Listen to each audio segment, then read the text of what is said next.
Bonjour à tous pour cette nouvelle vidéo, l'addiction à la sexualité ou un manque de libido. Alors, je vais commencer en fait par les premiers points qui sont liés aux addicts de toute nature. Alors, sachez que les addictions de toutes formes, donc alcool, drogue euh, et tout, en fait, même quand ça peut être lié au café, il y a souvent en fait les mêmes résonances, les mêmes habitudes qui ont été créées par rapport à tout ça, puisqu'une addiction c'est devenu une habitude, et on a créé en nous en fait ce germe qui est lié donc aux glandes endorphines, et le fait de ne plus le faire, en fait, on va avoir un manque dans notre corps.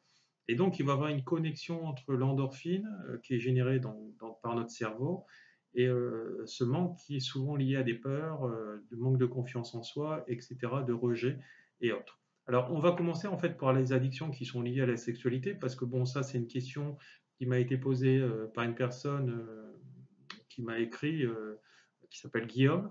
Donc cette vidéo est essentiellement pour lui, mais forcément pour les autres, puisque de toute façon nous sommes tous en résonance par rapport à nous-mêmes.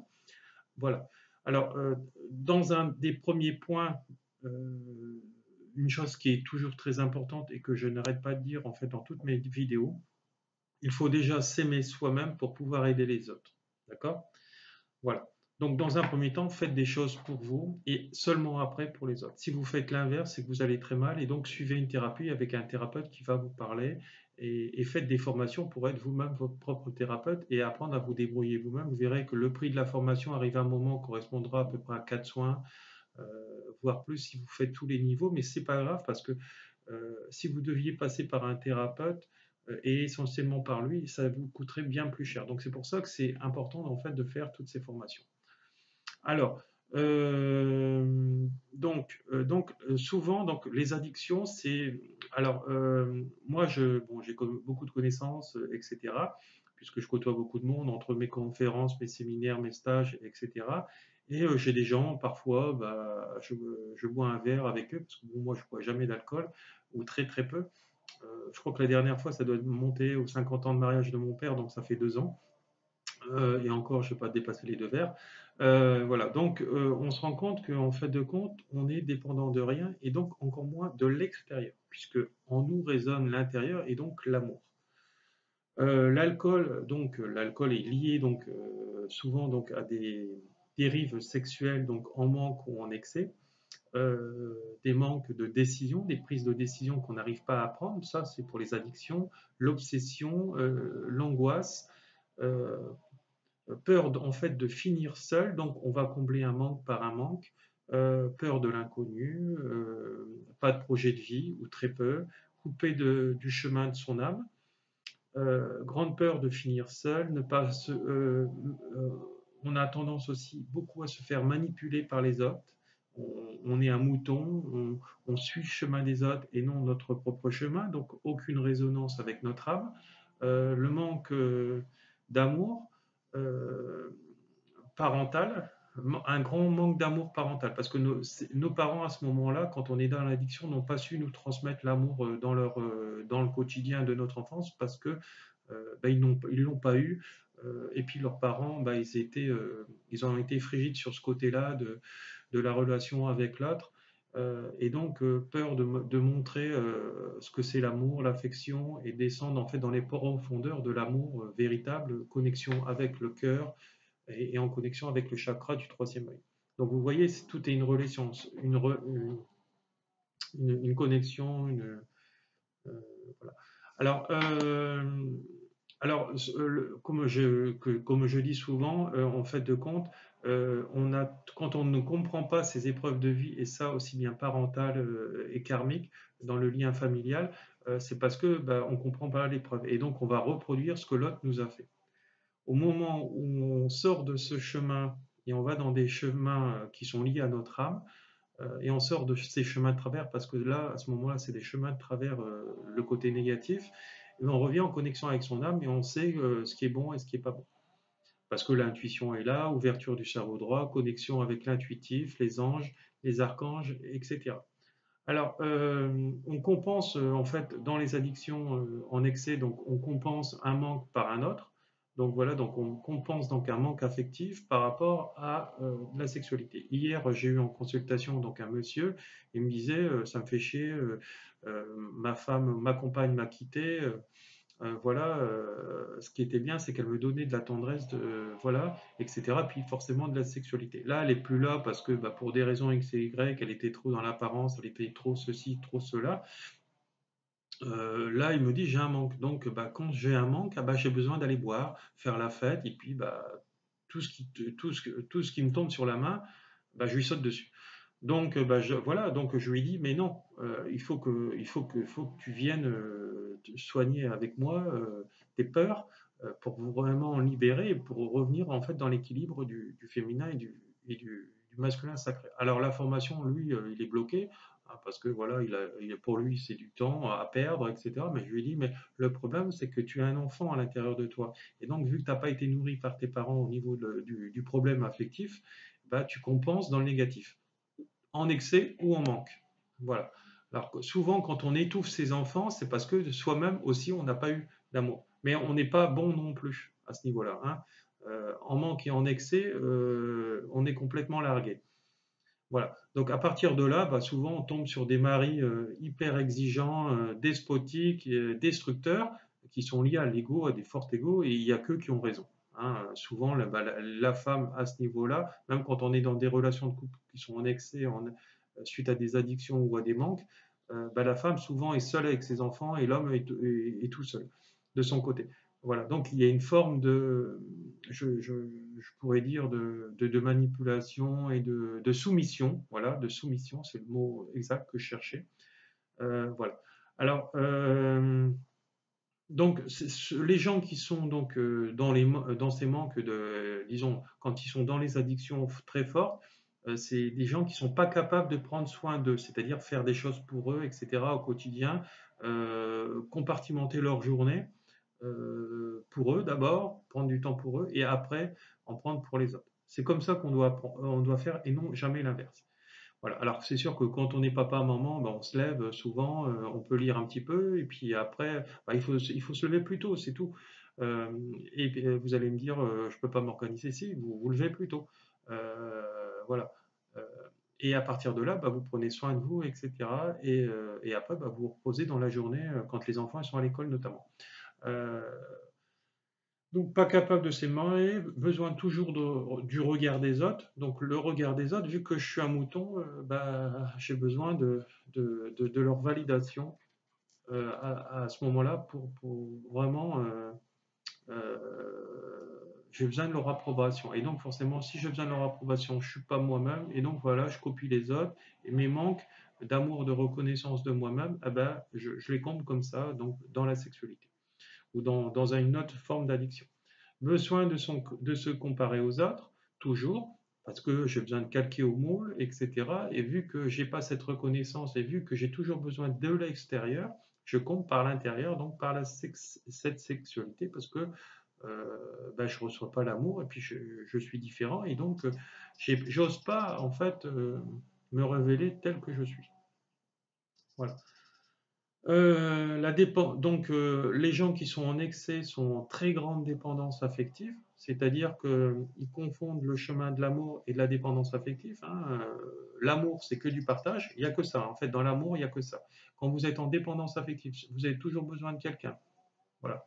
Voilà, vous avez besoin d'une sexualité en outrance, voilà, maladive même, j'aurais tendance à dire, parce que vous êtes trop en excès. À ce moment-là, en fait, ça ne va pas non plus. Car l'amour, en fait, c'est que du partage. La dépendance affective, c'est toujours être avec l'autre, l'autre qui vous manque, et c'est horrible, etc. Et vous ne savez pas faire les choses, notamment le soir quand vous rentrez après le boulot, seul. Hein, vous avez toujours besoin de quelqu'un. Voilà. En fait, vous comblez un manque par un manque. Euh, par du sexe, voilà. En fait, vous reproduisez en fait ce que vos parents qui vous ont enseigné.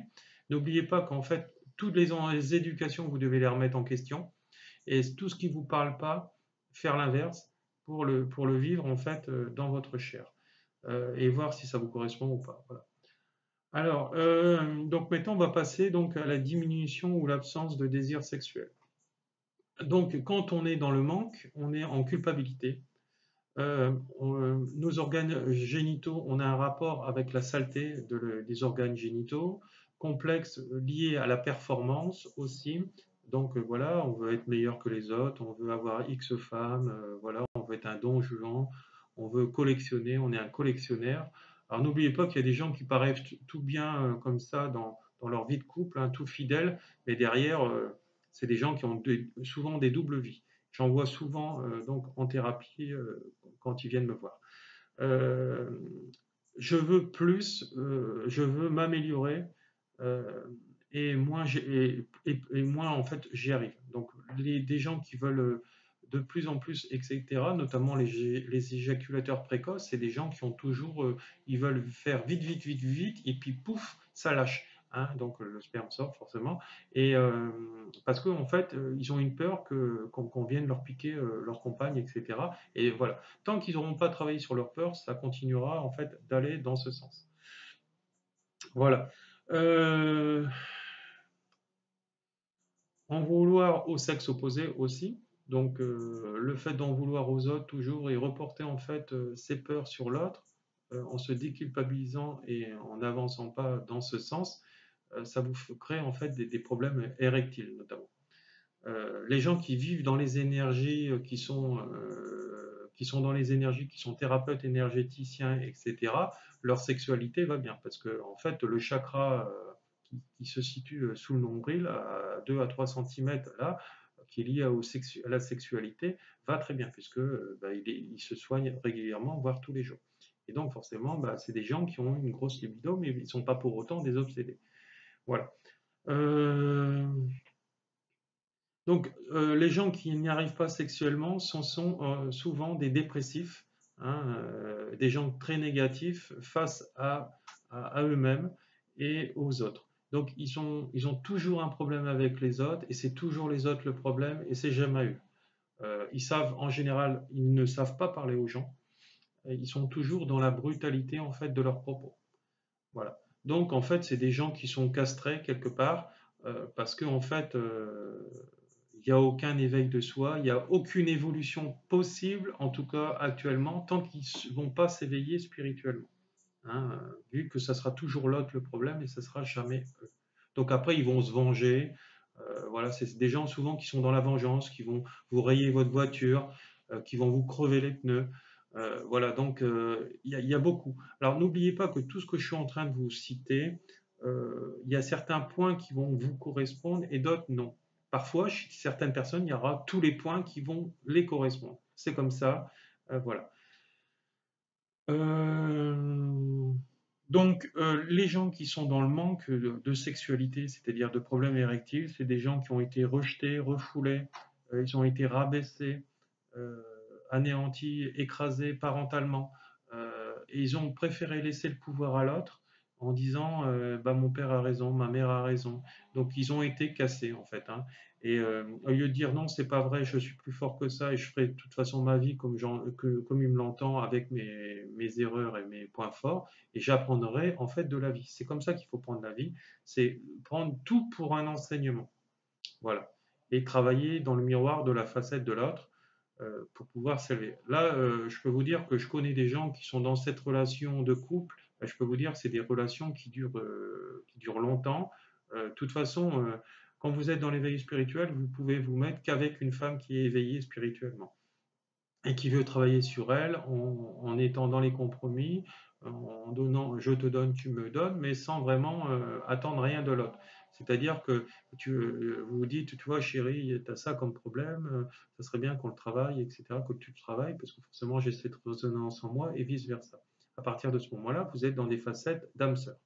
Voilà. Puisque vous êtes sorti du jugement. Le jugement, c'est dire t'es nul, t'es qu'une merde, t'es qu'une saloperie, etc. Si vous êtes dans le discernement, comme l'âme sœur que je viens de vous expliquer, là vous êtes dans du discernement. Et le discernement, c'est que ça. Hein, voilà. Hein, voilà. Le jugement, c'est dire bah toi tu es comme ça, toi tu fais payer, c'est moins bien, etc. Et moi je fais tout gratuit, par exemple. Voilà. Donc ça, c'est du jugement, hein, voilà. Euh, alors, ce sont aussi des personnes qui vivent une lutte avec les autres et envers eux-mêmes. Ils sont toujours en opposition, ils se cherchent, etc. en permanence, en permanence. Et voilà. Euh, j'ai été souvent blessé dans ma vie par mes parents, par les autres, etc. Mais je suis resté bloqué là-dessus. En fait, quand vous êtes là-dedans, c'est que vous autorisez les autres à être despotiques sur vous. Voilà, inconsciemment bien sûr. Je me sens prisonnier de la douleur, de mon éducation très stricte, des règles de la société. Je veux en fait augmenter mon sentiment de liberté, mon éducation qui est aussi très stricte, qui peut être même despotique, castratrice. Mes parents m'ont forcé à faire ce métier-là contre mon gré. Et à partir de là, bah, quand vous êtes en fait dans tous ces symptômes en vous, en fait, soit vous êtes en excès ou en manque, et donc bah, tant que vous n'aurez pas lâché en fait cette culpabilité en vous, bah, vous n'y arriverez pas. Alors moi, je vous aide donc en soins, donc à mon cabinet ou à distance, ou quand je viens dans les régions, euh, si vous me faites venir. Euh, et ça, pareil au niveau des formations. Euh, si vous voulez travailler en fait tout sur vos problèmes de votre vie et atteindre votre chemin d'âme, il n'y a que par le biais en fait d'une formation qui est liée à l'éveil spirituel qui peut vous réaxer par rapport à cette ligne droite et non et non les chemins de travers. Voilà. Donc bah, cette vidéo est maintenant terminée. Si vous avez besoin de me joindre, n'hésitez pas. Sous cette vidéo, il y aura tous les éléments pour me joindre. Merci, au revoir. Je vous envoie tout mon amour. Je vous aime et gros bisous. Bonne journée.